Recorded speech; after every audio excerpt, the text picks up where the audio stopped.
Hello, I'm Dr. Laurel Sander. I got my basis in Western medicine, then I became a doctor of Oriental medicine, and then I continued to study all the different modalities of the human body. There's actually 21 maps of the human body. And I do that, and I do cleansing, and I want to give knowledge and empowerment to my patients. Chris Waddell, what a friend, what a dear heart. This man inspired me 35 years ago. And then I ran into him again in December. We hadn't seen each other for decades, and we reunited. And I was able to help him 35 years ago, and we thought that maybe I could help the Paralympic team, and then 9/11 happened. And so here I am back with Chris, and I am so excited. I also want to inspire people and empower people of how you can heal yourself with very easy self-treatments at home and proper nutrition. Hi, I'm Chris Waddell. Welcome to Living It, the podcast where we join experts in the experience of being human. Be bold. Say yes to adventure. Say yes to living it.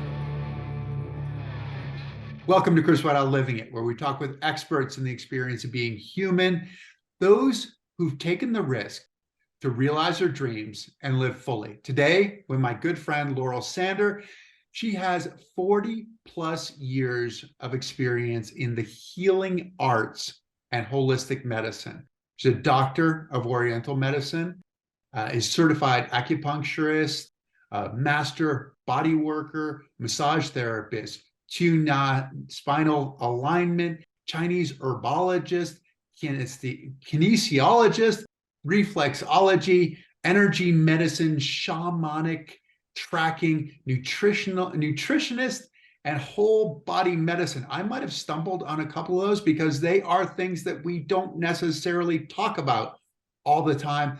Laurel, thank you so much for joining us. Thank you for having me, Chris. This is a real honor. You know, in looking at your introduction, the thing that totally jumped out at me was the first line. The idea of being in the healing arts and holistic medicine. Healing arts, we do not often hear about healing arts. You also talk about the silhouette of the person as the right brain. Is this all connected? What are the healing arts? What's the silhouette of the right brain? I've not heard any of this stuff before. Well, let's start with the term holistic medicine. A lot of people that I talk to think that means natural medicine. Holistic medicine means whole body medicine. So the healing arts are usually different pieces of that. Yes, I'm a doctor of Oriental medicine. Yes, I've studied all 12 spokes of Oriental medicine. Acupuncture is one of them, but there's Chinese psychology, the Qigong, there's the Tao of nutrition, there's body work. So these are all spokes of a doctor of Oriental medicine. So I've even taken it farther than there because I started in Western medicine. So I combine all medicines. So as you mentioned, reflexology, I've been a rolfer for 48 years. I learned cleansing and detox first. We can go into that first part of the story if you'd like. And so now I'm combining all the medicines, Western medicine, Eastern medicine, Ayurvedic medicine, all the medicines, auricular medicine, which is the study of the ear, biological dentistry, the tongue medicine, iridology is the study of the eye. So the human body has 9 hologram maps where I can just look at that one map and use that as a diagnostic tool. I'm combining all the maps because it's super fun. But what stands me aside from other diagnosticians is the fact that I'm using the patient as the main source of data. Yes, I'm using the blood test. Yes, I'm using the MRI. Yes, I'm going to network with specialists if I need to. But the main source of data for me is coming from that patient, because only the patient knows that they jumped off the garage roof at 5 and it didn't go so well. So if they knock their front teeth out, I'm going to have to look at the structural alignment down the bridge of their nose to their front teeth, which goes to the liver, those teeth. So biological dentistry, in today's incredible scientific world with microscopic photography and microscopic electricity, we know that each tooth goes to a different organ, a different vertebra, a different gland. It's remarkable. It's fascinating. And I am fascinated still in the clinic. So if somebody knocked out their front teeth at 5 years old, I'm going to have to look at the structural alignment all the way down the body. I'm going to find that. Okay. It's very interesting. So you go in and you get diagnosed, you have some pain here or there, and they send you a specialist. And that's great. Our Western specialized medicine is thumbs up. If I get in a car wreck, please take me to the ER. Don't take me to Laurel. But our doctors aren't talking to each other. There's no combining communication, collaboration, and actually listening to the patient. So if they fall off the roof at 5 and then they had infection in their front teeth and they've been dealing with dental problems since, and then I can see that wreck on their ear and I can see it on their foot, and then I go into the spine and sure enough, I can find where the spine has compression. Well, that nerve goes to a different organ that can impede the function of the organ. You see where I'm going? It is really fun. So by using all of the medicines and combining it and calling up different doctors, what do you think about this? What do you think about this? There's what I believe the solution to our medical problem is, combining all medicines. We still live in this dichotomy of either or. Either or, exactly. And the map that you were talking about each of the 9 systems have a map that you can. A hologram map. And a hologram map means all the whole is in one map. So if you look up auricular medicine, which is ear medicine, your ear is actually an upside down baby. And every nerve in your body goes to the ear. I can sit in a cafe and look at somebody's ear and go, wow, that guy must have broken his leg or his tailbone, because I can see the white cartilage on it. People don't want to get very close to me because I can learn a lot. I can learn it by your face map. So you have 9 hologram maps that show the whole health of the body, just like your eye. Unbelievable. We can do that on a computer map now, and you can get scanned and they can diagnose you just from that. But that's only one clue. There's there's walking maps too, as we know them in Western medicine. You've got the structural map, you got the bone map, you have the blood map, you have the muscle map, you have the nerve map, you have the lymph map, you have the meridian map, you have the chakra map, the aura field. So those to me are walking maps that somebody, how you mentioned the silhouette. So if somebody walks into my office and I'm going to have them walk in front of me, is their head cocked? Are the shoulders level? Or the hips level? Is 1 foot in, 1 foot out? This all means something to me as a Rolfer, as a structural person. So if I'm going to help somebody with a health issue, I want to treat the whole body, not just one aspect. I'm not going to look at it through a microscope and just look at it like this. I want to look at it like whole body, but the main source of data is that patient. So and you did this with me, you do a health timeline of your whole health, however old you are. My goodness, did you find that to be quite surprising, or wow, this started to make sense, how this and this happened, and who that all those things made you who you are today? All those experiences in your life. And there are traumas, and then there's day-to-day life as well, right? So you have the traumas in your life, but then you have the day-to-day life where you are continuing to change, evolve, devolve as you're going through each day, right? And so that becomes cumulative in that timeline. And we don't necessarily know a lot of the day-to-day. We kind of get incrementally better or incrementally worse or whatever, but it takes a definitive stop to figure that out. Is this why the cleanse part of it is so important for you, that it's returning to a bit of a baseline and helping to at least make you aware of those particular issues? Or how does that work? Yeah. May I start with the beginning of the story, of my story? I'll give people, so most medicine people earn their medicine very, very young. It was no difference with me. At age 12, I had the first of over a dozen female surgeries. Unfortunately, they also nicked my bowels during those surgeries. I was put on antibiotics, opioids, and hormones at age 12. At later in high school, I'm almost ready to graduate. They wanted to do exploratory surgery. They still couldn't figure out what was wrong with me. Common diagnoses that I've written papers on, like endometriosis. So I walked away from Western medicine. I did not want another surgery. I cold turkeyed off all opioids, antibiotics, and hormones by myself. And I turned to cleansing. I met somebody that was a rolfer, and she also knew about cleansing. So I studied with Bernard Jensen and B.E. Irons and Max Gerson, the greats. And I was able to clean my blood through cleansing and detox. And we're talking raw juice cleansing with hydrocolonic therapy. Back then, there was only enema bags. But I did this because I wanted to save my life, and I didn't want the drugs anymore, and I didn't want another surgery. I was able to do that. Obviously, my hormones weren't balanced because I had all these surgeries. I haven't taken hormones since. Okay, that's me. I have a lot of knowledge. I have a lot of great teachers. So that's how I started. And then when I went to college, the only thing, I was really, really good at math. I was really good at geometry. So I decided to become a math major. And then I was so weak and frail, my husband said, well, let's go to the gym. But I couldn't go to the gym with him because back in the early 80s, gyms were actually segregated, men and women. Can you believe that? Wow. So he built a gym and he started training me. And I decided to take my first anatomy course. I found my niche in life. So anatomy, kinesiology, physiology, and I just went down this rabbit hole in college, and I switched my math major to sports medicine. And so, yes, I started in Western medicine.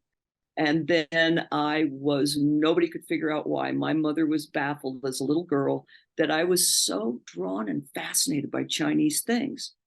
And when I got to this major ski area, Snowbird, Utah, and moved to Utah to be able to ski in the early 80s, I went to my first doctor of Oriental medicine in Salt Lake City. And he asked me, wow, how's your knees? Well, my knees weren't good at all. I was a hurdler. And I said, well, what does that have to do with my health issues I have now in my female organs? And he goes, well, it's all connected. Your meridians go through this inside of your knee, and they wanted to cut off my vastus medialis and straighten out my patella, and I didn't let them. And I was fascinated. This man was putting together my knee injury with my health issues with other parts of my body. And we became fast friends. And that was the first Oriental medicine clinic I ever worked at. And so he was one of many teachers that knew my destiny was to go to Oriental Medicine College. So after learning rolfing at 48 years ago, detox and cleansing were my main pieces. And now being intrigued with acupuncture, so I went to Oriental Medicine College and then came back again to Salt Lake City. Everybody knew my hands, and the rest is kind of history. So your question was about cleansing. I did not learn this from Oriental medicine. I did not learn this from Western medicine. I learned this through my own body and the greats that taught it back then. So I have become one of the experts in it. In my professional opinion, I believe we threw out the most important part of medicine. It's just cleansing. It is in every religious text. Guess what? There was one cistern, they called them, on the Lewis and Clark expedition per canoe that Dr. Meriwether Lewis packed, because if somebody has a arrow wound or a spider bite or a snake bite or a high fever, the first thing you have to do is to relieve the system. So basic law of physics is heat rises. So if you have a terrible infection, the first thing you're going to do is that the natural GI tract is going to slow down and actually stop. So by doing that, by having that medical tool, simple enema bag, I can release the heat and stop the infection from getting worse, and then apply whatever else that he had. So I incorporate cleansing as the hub of the wheel of all the spokes of medicine that I use. Why? Because the liver is the filter for the blood. So I believe that we should clean the blood first, and then everything else we're doing, including our huge investment in organic nutrition, We have state-of-the-art medical treatments, both holistic and Western science treatments. It's amazing to live in this world now, right? But wouldn't it make sense to actually clean the blood first and then see what's left and then get all of our doctors in on it together and actually listen to us? Where do we start? So by cleaning the blood, what do I mean by that? I mean that we have incoming now in this toxic world. We have hydrogenated, goodness knows what. We have dyes in there. We have plastic molecules in there. We have all these things, and it's coming through your digestive system, and it goes straight to the liver. The liver is the filter for the blood. It has to take out all the synthetic hormones in our food. It has to take out the xenoestrogens from things like a microwave. It has to take out the phytoestrogens from pesticides, fertilizers. My goodness, the liver is tired. So that's why we're having so many symptoms in GI medicine. So that is my professional belief. Well, historically, we went through cleanses and fasting because that's the way that things worked, right? That food was plentiful You for ran a out of period of food. time. What's that? You either ran out of food, it was depending on your geographic location, so you naturally cleansed, but it was a way of life. Look at every culture. It was a way of life that you did spring cleansing. What do we have here in America? Spring cleaning. We clean our houses, we clean our teeth, we even clean our dog's teeth, but we threw out the most important cleansing of releasing the system. And it's usually done, and that's where spring cleaning came from, spring cleansing. Right. And it gets to be cumulative if we don't release it. If there's not a spring cleaning this year, and there's not a spring cleaning next year, and there's not a spring cleaning afterwards, there's a tremendous buildup, which gets to these inefficiencies within the body, right?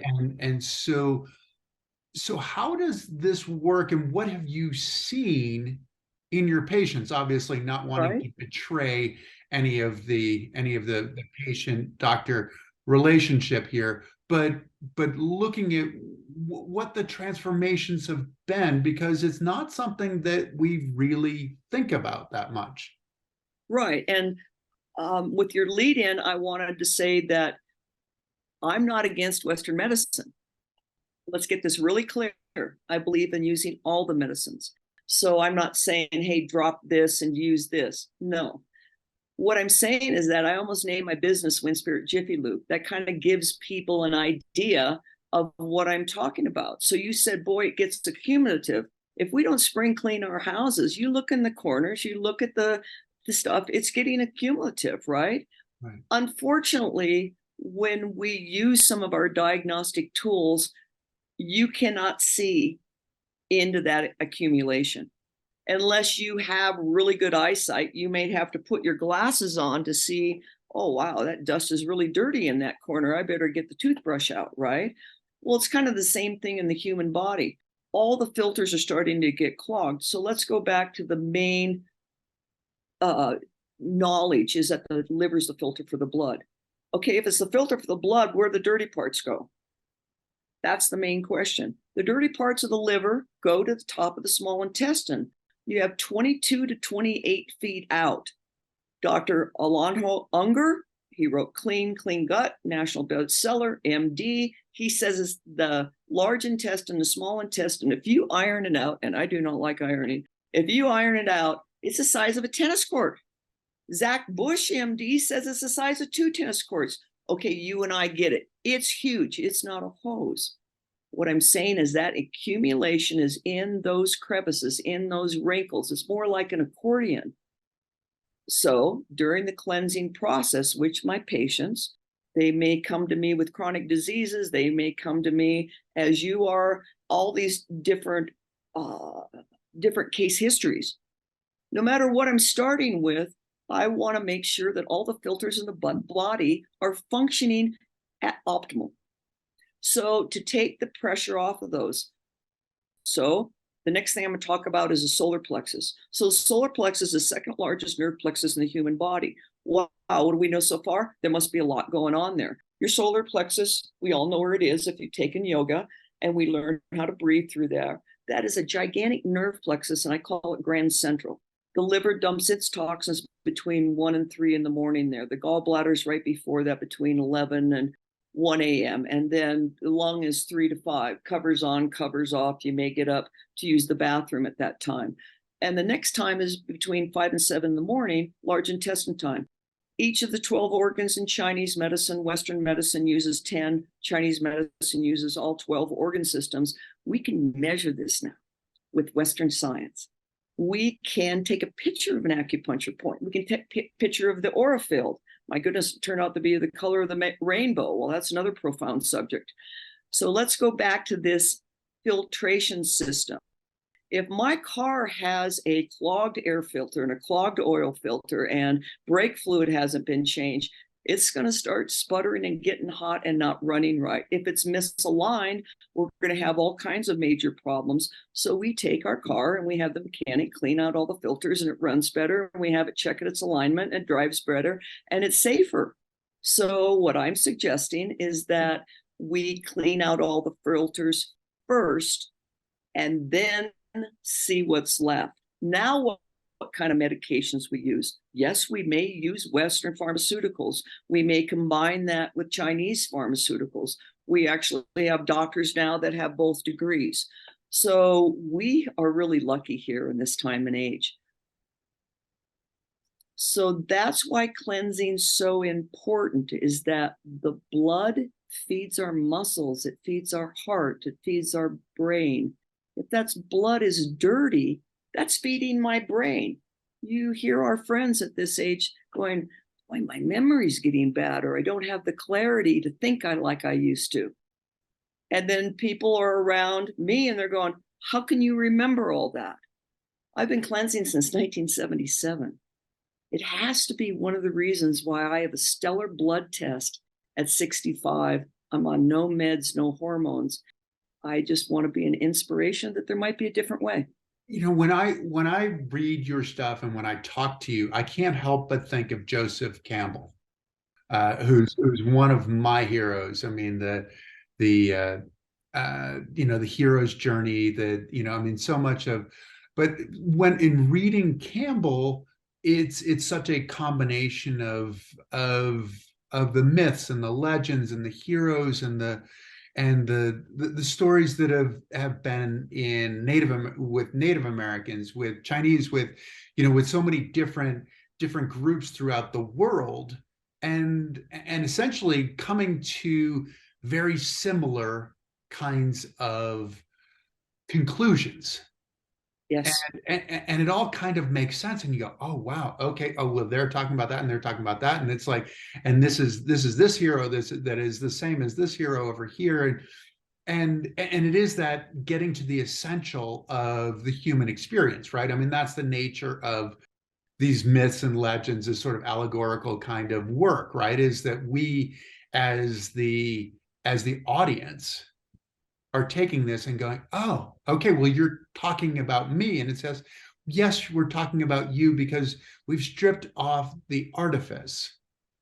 Yes. And we're looking at the essential for you. And that to me is so cool, to be able to look at it in a holistic kind of way. I told you that I had done, after I broke my back, I went back to school for 2 months, I was in the hospital for 2 months, then went back to school for the spring semester, then went to a secondary rehabilitation place called Shake a Leg, which was a holistic healing center for people with spinal cord injuries. And this is where I was introduced to, I think, a couple of things. I mean, one, the idea of letting go and being receptive to something that I didn't necessarily completely understand, and saying, okay, what are the benefits of Rolfing, of massage, of Feldenkrais, of some of these things, and being open to it, which I think is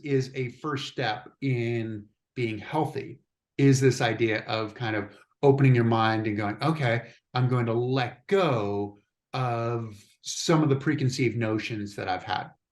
So looking at that part, but then also looking at I think my participation and recognizing that I needed to be part of being healthy. And the holistic part is, I mean, you talk about the chakras, you talk about a variety of different things, but sort of the mental, physical, emotional, spiritual, everything that we're looking at. How do you approach it? Because I mean, you talk about holistic healing, but you also talk about the medical arts. In some ways, the medical arts seems to me it's like we're talking about Harry Potter in some ways, right? The medical arts here, but to you, what is that medical art? Because it's not like you just go in and say somebody comes in and you say, okay, well, take this and you'll be fine. The holistic, it really is a journey too, isn't it? Yes, it is the Joseph Campbell journey. So the body has 4 layers. You can hear about this in psychology, but we have the spiritual layer, the emotional layer, the mental layer, and the physical layer.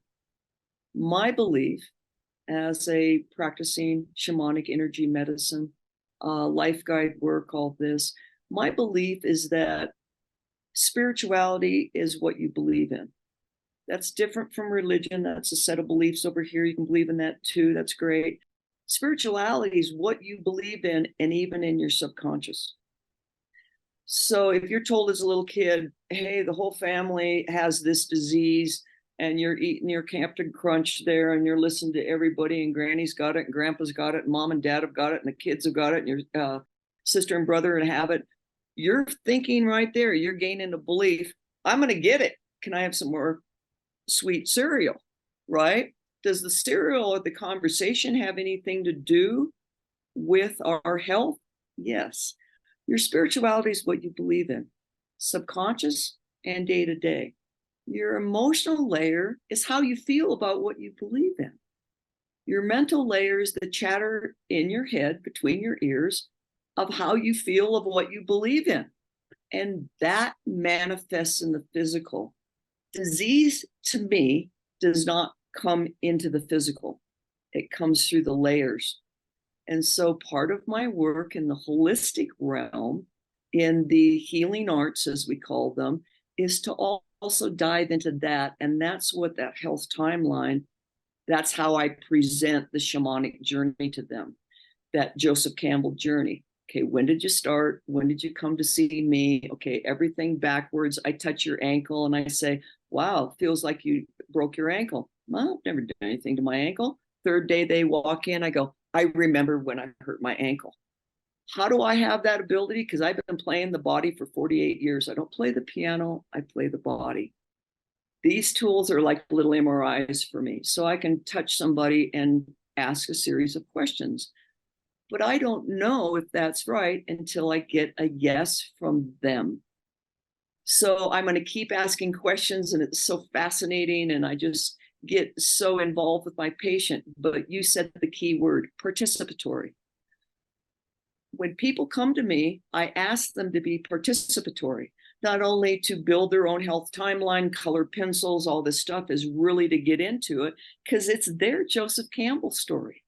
They're going, well, why did all this happen to me in my life? And why me? We hear this a lot with your injury, my injury. Why did that happen to me? Well, I'm going to lean right into it. I'm going to lean into those sharp points. I'm going to open the door and welcome the unwelcomed, right? It's not easy at first, but you and I have tools that help us to do that on that Joseph Campbell journey. So the patient being participatory with me is so important. They're with me for a week. I'm going to create the online course now. I'm going to be able to teach you how to do this yourself at home. That's going to be really important for people. I want to make it accessible. The participatory word is so important because anybody around me can understand that I can probably sell ice cubes to the Eskimos, especially now. But that's not the point. I'm not here to sell you on what I believe in. I'm here to give you the knowledge, the data, the maps, the books, the movies, not just me, but all these teachers, so that you can maybe, wow, maybe I don't believe in that anymore. Maybe this does work for me, and maybe I am going to incorporate in this my life. and maybe I should try this alkaline diet she has me on because I feel great for a while. I'm not saying you have to keep that the rest of your life.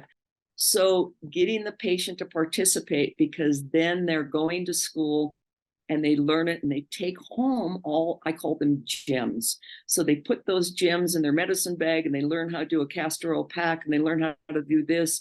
And then they contact me a year or two later and they go, hey, Dr. Sander, I have this ailment. And I go, okay, so let's go into your tool bag. And they go, that's right, I put that away. And then they bring it all out again. They're doing their Epsom salt baths and their dry skin brushing, and they tune up their diet and they get empowerment because they now have those gems, those healing art tools. Doctors are some of the most respected people within our society. Shamans were equally respected and are equally respected within that society.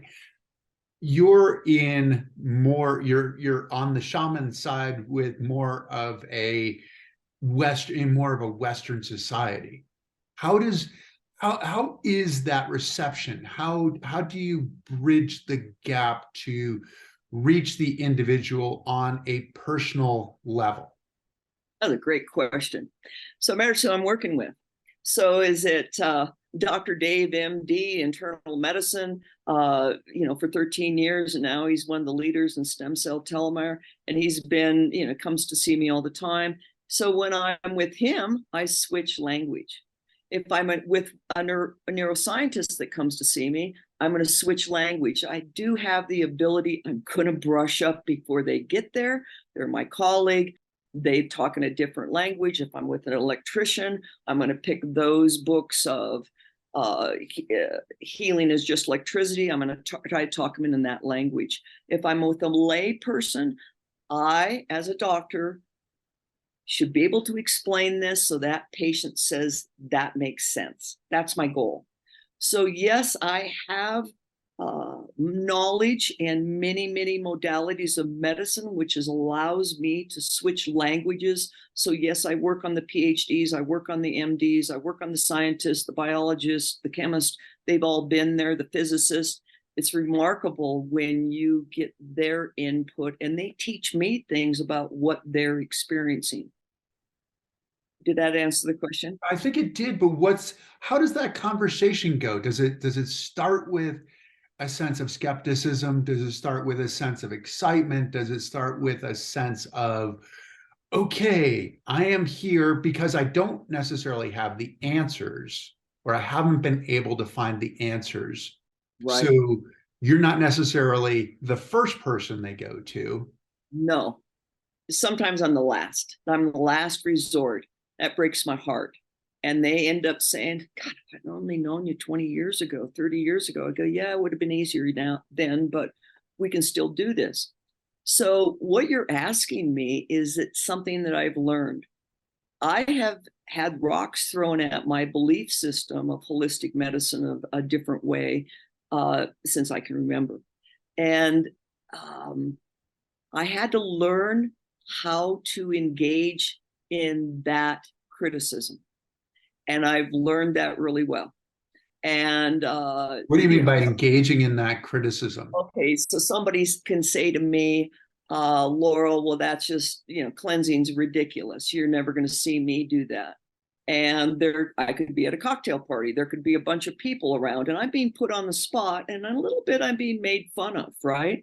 So I've had to get myself out of this predicament. And I'm going, hey, you're a Western doctor, great. So can you explain to us why there was a cistern or an end of a bag per canoe on the Lewis and Clark expedition, or why it's in every religious book? Why was this so important? If that person can't answer the question, then they're on the spot. Okay, so I have learned great simple analogies and storytelling, back to Joseph Campbell, to be able to explain myself. I have to be able to hold a conversation with that physiologist or that MD or that biologist. Biologist coming to me and going through the cleanse, and I'm going to go, okay, there's some parasites and stuff that we visually see, and that man didn't believe me at all. And then he I hope this isn't going too far down information, but he actually, like you have, got curious of what was coming out of him and actually saw something that was alive. And he goes, okay, I'm a believer. I'm not here to make somebody believe me. I'm here to give a body of knowledge that is now turned into wisdom with 48 years of experience. Us doctors, we don't know much until we have case histories that we learn from. We learn from the patient.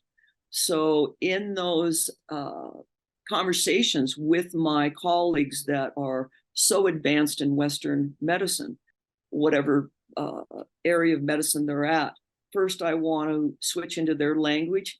The respect is mutual. They respect me. I respect them implicitly. And that allows us to have collaboration, communication, and put our brains together. What does the, because we started, I mean, we started talking about the cleanse, right? I mean, this is kind of the beginning, but ultimately the goal is to be healthy. Yes. And part of the reason that the cleanse is important is that well, one, we haven't been doing it. We don't do it on a regular basis. So we've effectively been building up plaque and et cetera, et cetera, et cetera.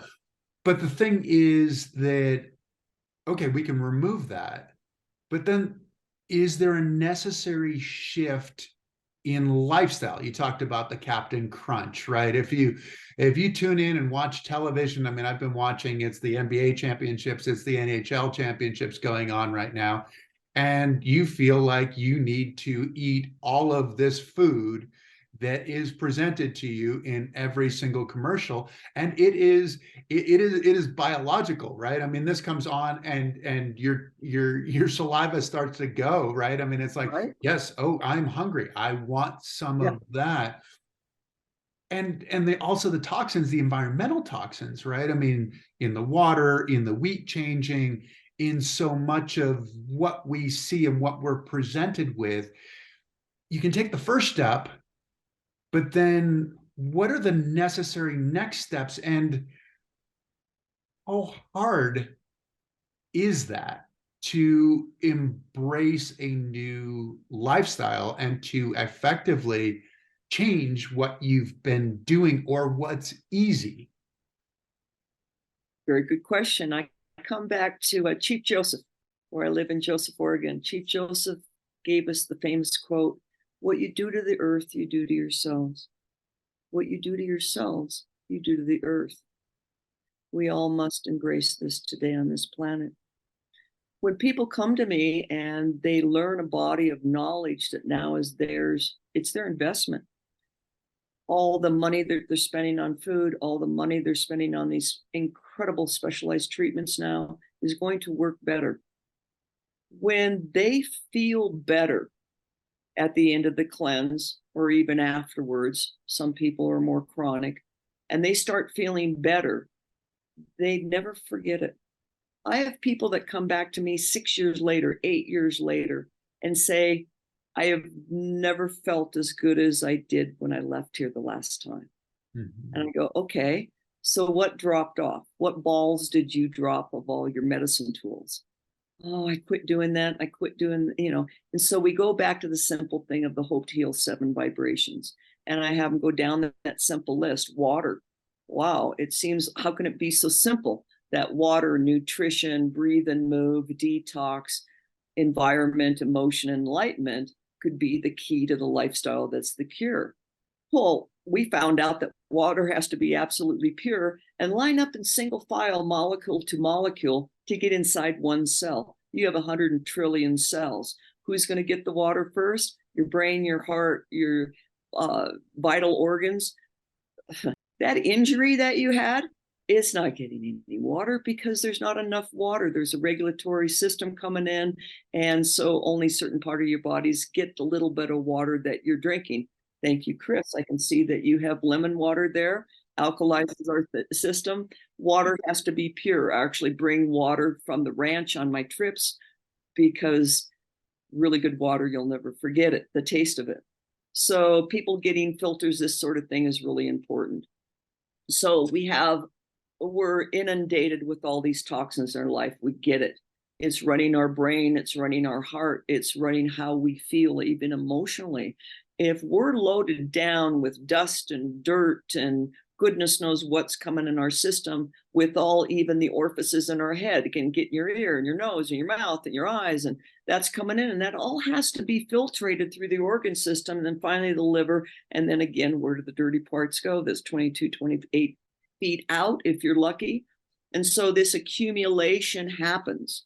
Once people learn one of the oldest medicines on earth, which is cleansing detox, then they have empowerment to be able to clean up the dust and everything every year. That accumulation, so people go, oh, so I only have to cleanse once and I'm good to go. Well, unfortunately, drama, trauma, financial, emotions, all this stuff is going to happen next year, and I cleanse again. So I'm going into my next hip replacement.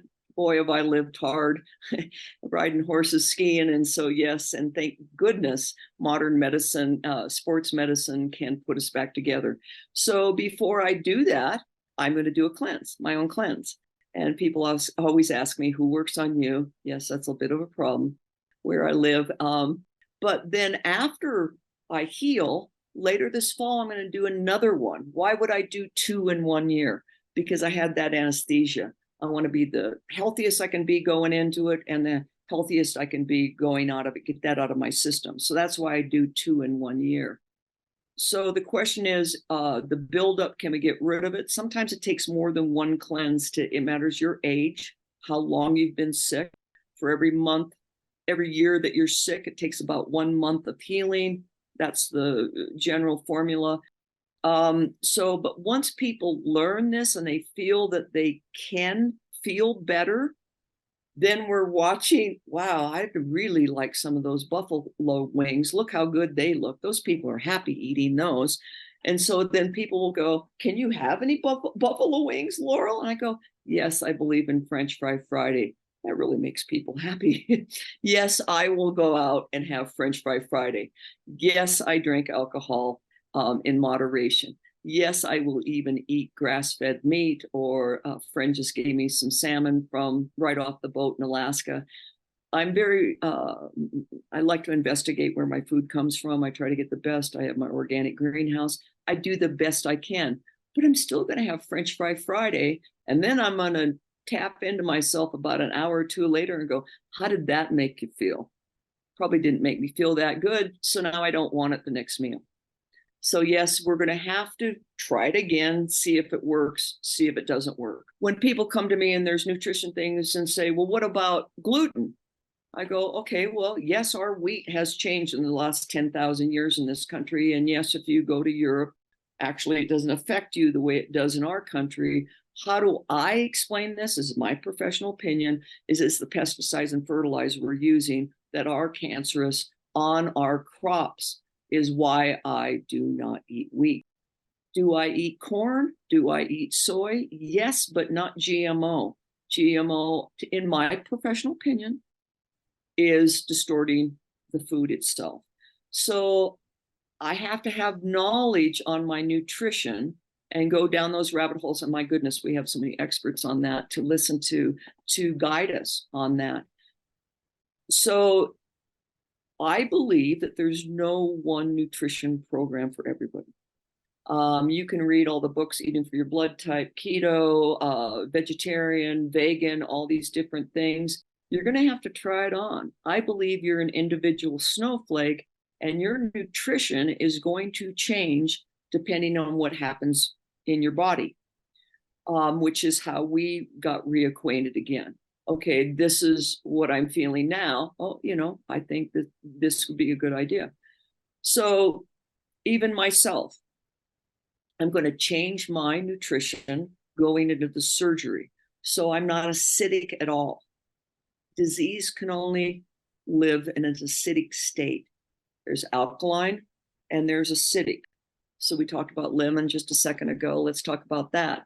A lemon you can build a battery out of. They teach little kids this in science class. It's really cool. But when it mixes with your saliva, it actually turns alkaline. It's a magic fruit. I do a whole article on it. when you drink lemon water, room temp lemon water, that alkalizes your system. So I'm going to make sure my whole system is alkalized before I go into a scheduled trauma of getting a hip replacement. And then when I come out of it, I'm going to stay on that. I'm going to eat really, really healthy because I want that to heal as best as it possibly can. So I'm going to give my body what it needs to heal. You mentioned on the shamanic point, on a spiritual level, it doesn't matter if we're listening to Eckhart Tolle or Sadhguru. We have so many great sages now. They also will say, you must feed the temple with good food. So yes, try your best to eat really healthy all the time, and then enjoy French Fry Friday. You hit that, and it's really, to me, it's sort of a dilemma in some ways, right? I mean, because the idea of what you do for your body is what you do for your world, and you're saying that from Chief Joseph, but I mean, it's also, a tenet of Buddhism. You're hearing this from like Aristotle, similar kinds of sentiments of like the microscopic is also the macroscopic, that we're all connected on a cellular level and we're all part of sort of the full world ecosystem kind of thing, which makes sense on an intellectual level. Yes. But not necessarily making sense. It's harder for that to make sense on a day by day level, because you talk about. Yeah, we do not live in the Garden of Eden anymore. We don't. And you talk about the French Fry Friday, which is really sort of that emotional level of like, okay, I want to connect with something that is going to make me feel comfortable. And it's, this is the warm blanket. This is the hug. This is the things that we feel like we need from our food, right? And reconciling those two, and sort of being in either conscious thought or in establishing a system, which takes a fair amount of energy to help guide us in terms of what we want to do, who we want to be, how we want to be healthy. Because I mean, they talk about like going to the supermarket. If you're going to create a change in how you eat, going to the supermarket can be an absolutely exhausting thing, because you do what you've always done. And it's like, okay, well, we'll take that, we'll take that, we'll take that. And to break that pattern is a huge challenge. So what are your recommendations for people in terms of breaking that pattern? And it can't, I'm assuming it can't happen all at once, because if it happens all at once, you're probably setting yourself up for failure. Right. Very good. Let's go back to those French fries. Okay.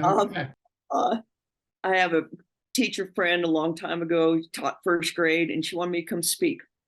And so I'm driving to the school, and I pass a fast food joint, and I go, oh, I got an idea. And I rolled in, and I got 2 large orders of French fries. And then I stopped, and I got a roll of paper towels and some string. And I got there early, and I put the paper towels on the floor, and I laced those French fries, those nasty ones from the fast food joint, and I laced them, and I hung them across the schoolroom as I gave my talk, and they dripped onto the paper towels. Now, for a little kid, he doesn't want to eat those anymore because the amount of grease that came out. Is that enough? No. That's like telling somebody, don't do it this way, and then you give them no alternative. So I immediately say, this is how I cook French fries. So I do not eat the nightshade family. That just has to do with my personal body. And white potatoes are nightshades. So I teach them, hey, pick red, gold, or even purple potatoes have the most vitamins in them, and cut them like French fries at home, lay them on a cooked sheet, and then take really good olive oil and organic coconut oil and melt that, and then drizzle that on, and you can have French fries at home. You can have zucchini chips. You can have yam. You're getting hungry. So yes, we can have are French fries, but we can actually, I like to back it up by giving them an alternative, because you hit it on the spot. We want comfort food. My recommendations are: don't go to the grocery store hungry, and do not eat when you're upset, and do not go to the grocery store when you're emotionally upset. Your brain is, or your subconscious is going to go, boy, you really need those marshmallows, so you're gonna shop from that emotion.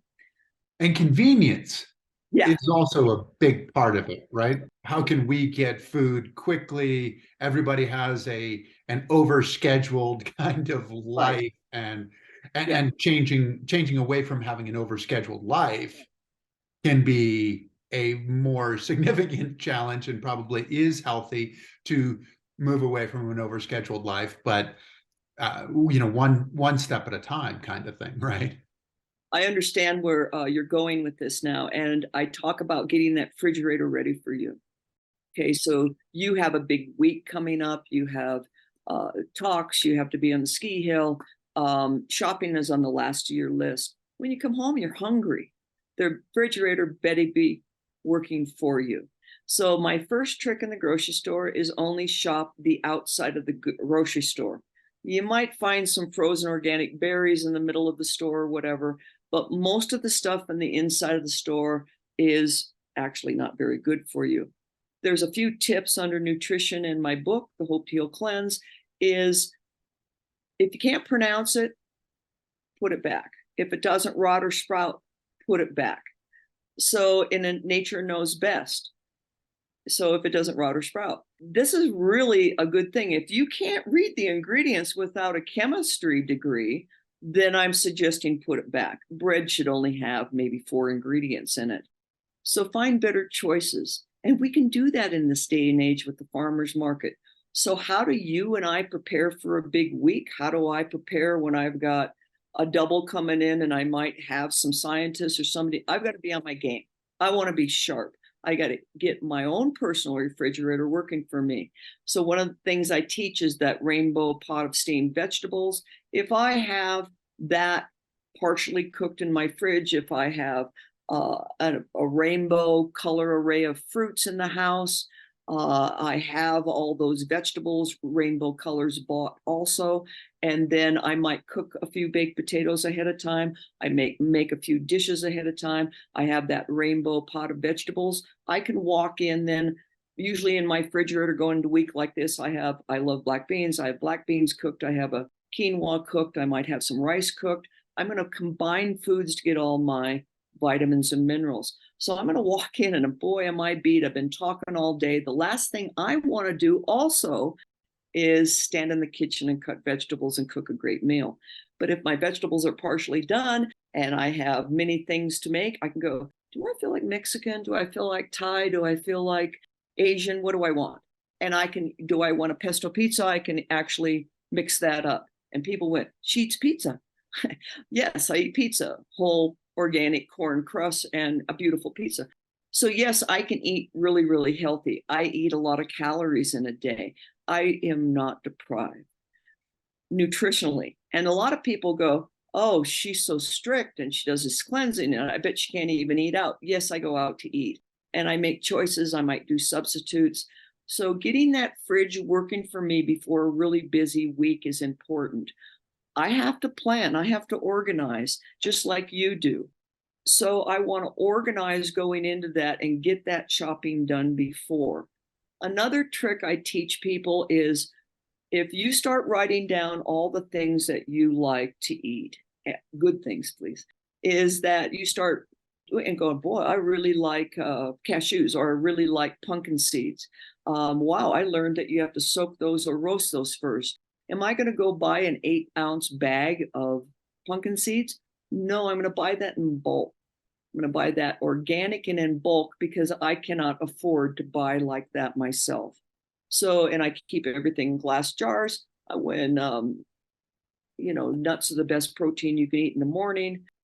So I started putting all my nuts in glass jars on the counter to teach myself how to, well, I'm going to try that in this meal, or I'm going to try that in this meal. So combining foods is the key. Why? Because the egg is the only food on Mother Earth that has all 22 amino acids. What are amino acids? They're protein chains that are linked. They have to all be in your belly within a 2-hour period for you to digest anything. Let's think about that again. The egg's the only perfect food that you can eat that alone without anything else. Yes, it eats some sea salt and maybe a little organic butter. Yes, I eat butter, a little tiny bit. So the rest of the foods have to be combined to get all the 22 amino acids into your stomach in a 2-hour period. So when people are looking at me and they're a little bit confused, I go, well, let's think about this. Have you ever seen a billboard that says got broccoli? So I'm thinking that maybe the people that made the 4-layer food chart could be promoting certain foods. So my food chart, other food charts are very, very different. Sorry for the phone ringing. So that combining of foods is the keys. We know now from famous MDs that if you eat an abundant supply of rainbow vegetables and fruits in 1 week, as much as you can eat, abundance, all the colors, they say that you actually don't need vitamins. Well, why does the body need vitamins? Because you're eating buffalo wings maybe every day or whatever. I'm not being judgmental. I'm just saying I know what I know. And so if you're eating fast food all the time, 3 meals a day, then you're going to need a lot of vitamins to run your organs. Okay. So, and we need minerals. I know a lot about amino acids. This used to be state-of-the-art nutrition back in the bodybuilding days. And I started that back when the gyms were segregated. I couldn't even go to with my husband to the gym. Oh my goodness. So we built one in my home. And back then, state-of-the-art nutrition was eating amino acids. So I was eating powdered amino acids with all my meals, especially going into a bodybuilding meet. And so now amino acids are state-of-the-art brain science. So maybe one of the reasons why I can tap into my Rolodex and I can quote authors and stuff and books and name them. Why can I still do that? Because I've been eating amino acids since the early 80s. And so that's where you're going to get all your amino acids, by combining foods. I do not combine heavy proteins, animal meats, with starchy grains. You're asking hydrochloric acid to break down protein, and you're asking alkaline juices to come in and break down the alkaline foods, the grains, and let's have a meat burrito together. You're going to get sleepy because those entered your stomach at one time. Boy, I need a nap. We've all had Thanksgiving, right? That's the time to do it. So even, let's pick Thanksgiving dinner. Even at Thanksgiving dinner, wow, look at all this beautiful food. It's one of my favorite meals to cook. I'm going to have some turkey. I'm going to have some vegetables. I'm going to have this. I'm probably going to be there all day. I got my eye on that pumpkin pie over there, or the cherry pie, but I'm going to wait a little bit and I'm going to eat small amounts. And then I'm going to come back maybe in an hour or two, and then I'm going to have the mashed potatoes, or I might have the full thing and then deal with, oh my goodness, I need a nap and I ate too much. Okay, there's times to do this, but not every day. So combining foods is a big thing. Remember that you're an individual snowflake. I do not believe that there's one nutrition program for everybody. Otherwise, we'd all be healthy, maybe. Right. But it does require a greater commitment, a greater connection on a personal level. I mean, you talked about some of the buying in bulk, and because this is different, right? Does it get more expensive to be able to eat in a healthy way, to be able to prepare, if you're preparing your own food and have your own food in the refrigerator, as opposed to something that you've bought and you just need to heat up? There are some time differences, right? Those are some of the challenges. And how do you encourage people to start to make those changes? Because change really is one of One of the greatest things, I think, that when we look back in hindsight, we go, oh, that was an amazing period of time. But looking at it in the moment, change is scary and it's daunting. Yes, and it's can be difficult because you're programmed. You're habitual to this way of life. You're habitual to this cooking. You're habitual to just reaching for that and eating it. And your energy may suffer. So I use storytelling and simple analogies. So again, back to water. If when we wake up in the morning, I highly suggest some room temp water with some lemon in it. The reason why is that your stomach has a membrane and it needs to puff up a little bit before you pour in the acidic food, the orange juice, the egg, the coffee. Okay. Yes, I drink organic coffee. We can go back to that in small amounts. I mix it with cacao and maple syrup because it balances things in your body. So, in moderation.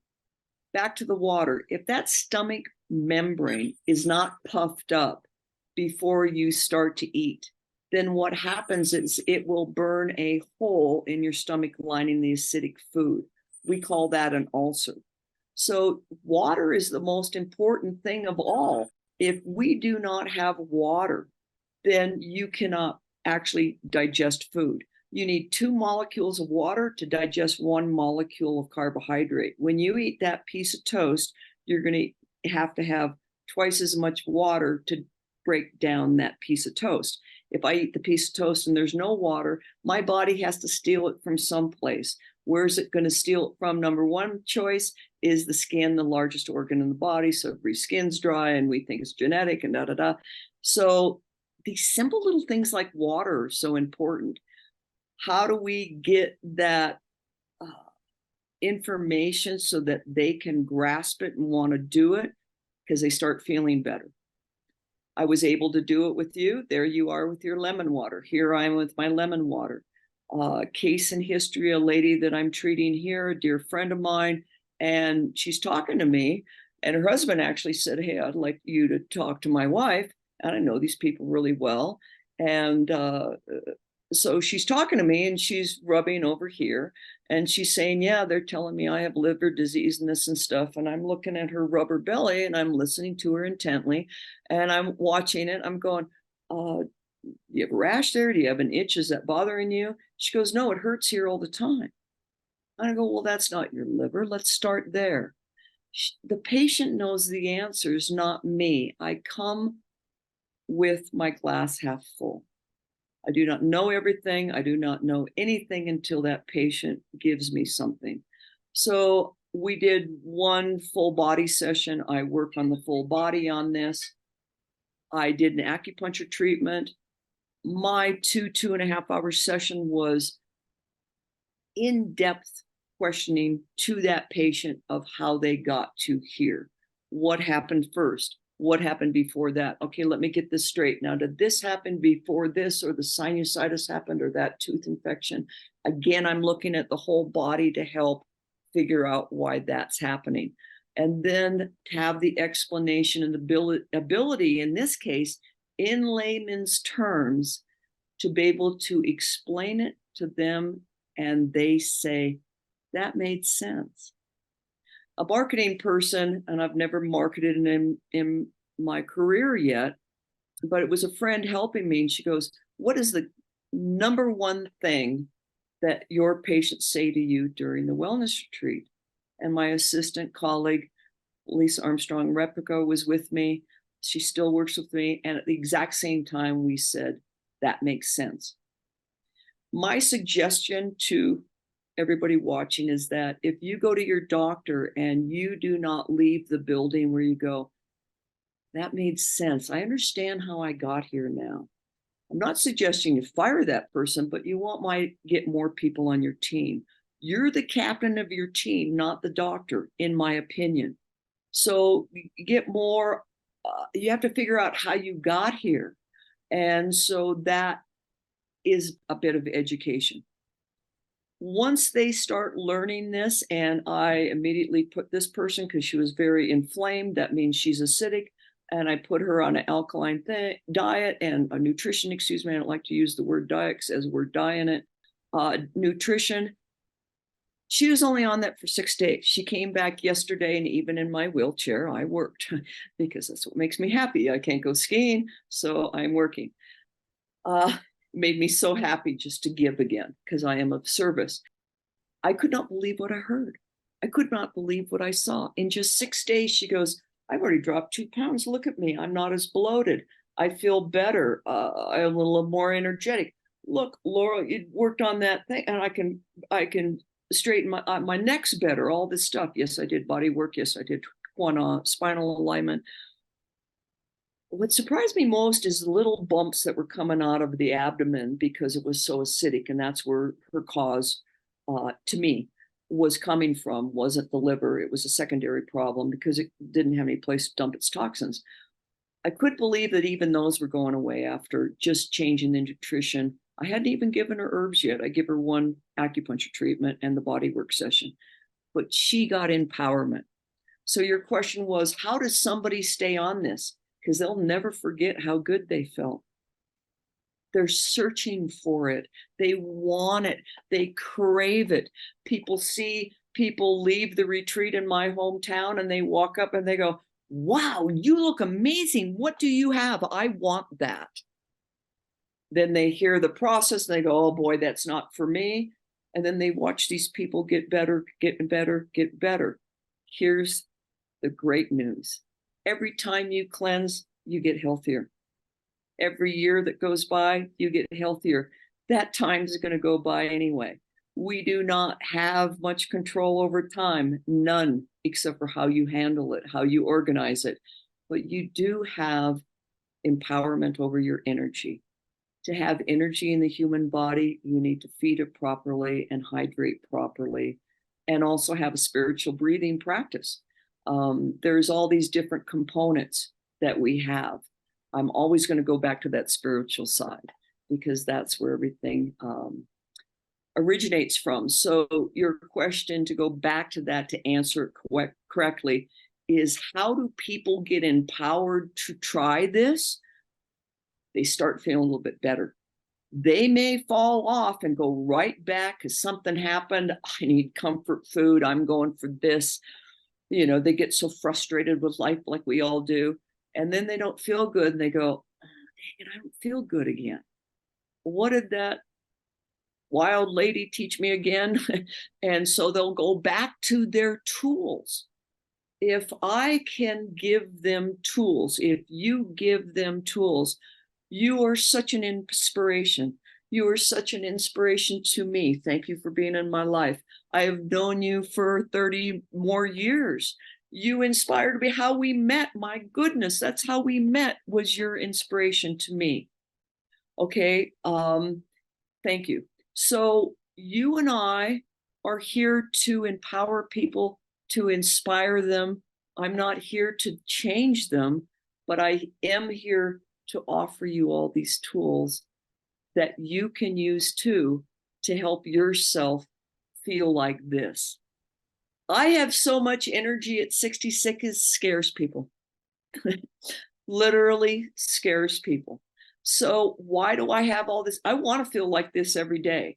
And after this ski trip and seeing all my friends, and I have been having cocktails and wine, and I went out for French Fry Friday at one of the restaurants, and I can guarantee you when I get home, I will be going off all that and my incredible nutrition to prepare for this next surgery.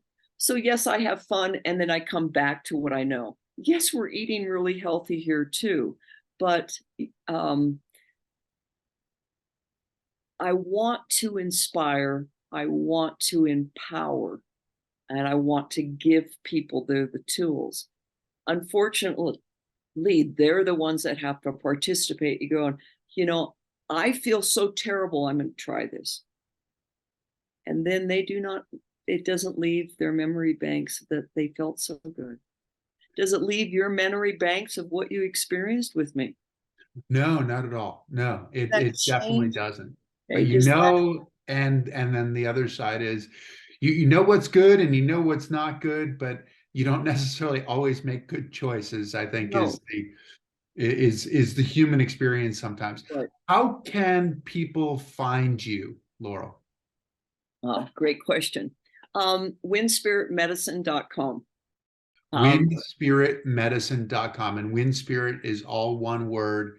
Right. .com. And yeah, so and they can check out all of your programs there. They can check out where you're based in Joseph, Oregon, and yeah, and help change, because you have some programs that are in the works, right, with an instructional program. That's the good news, because the retreats have been open for 17 years, sold out through word of mouth only. I'm very proud of that. It must be working. So now I can only heal a finite people from 66 to however late I work, 80, 90. Goodness, I'll probably live to 120.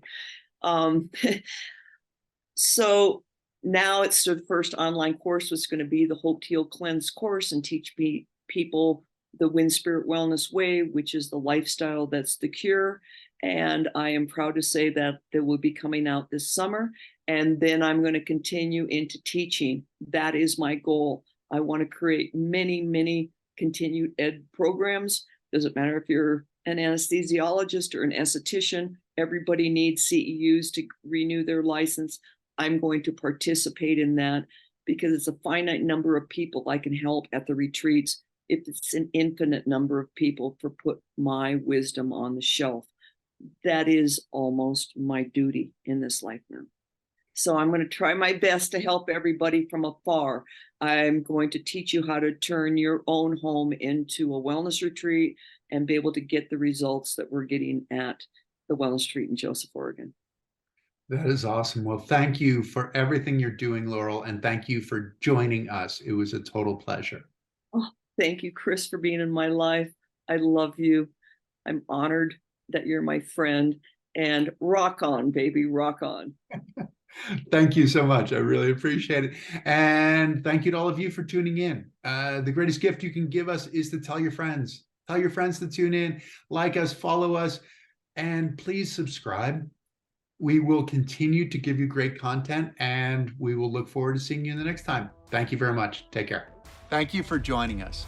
Please subscribe to Chris Waddell Living It for more stories on the adaptive community, the Paralympics, artists, athletes, entrepreneurs, experts in the experience of being human. Also follow us on Spotify, Apple, Facebook, and Instagram. I look forward to seeing you next week.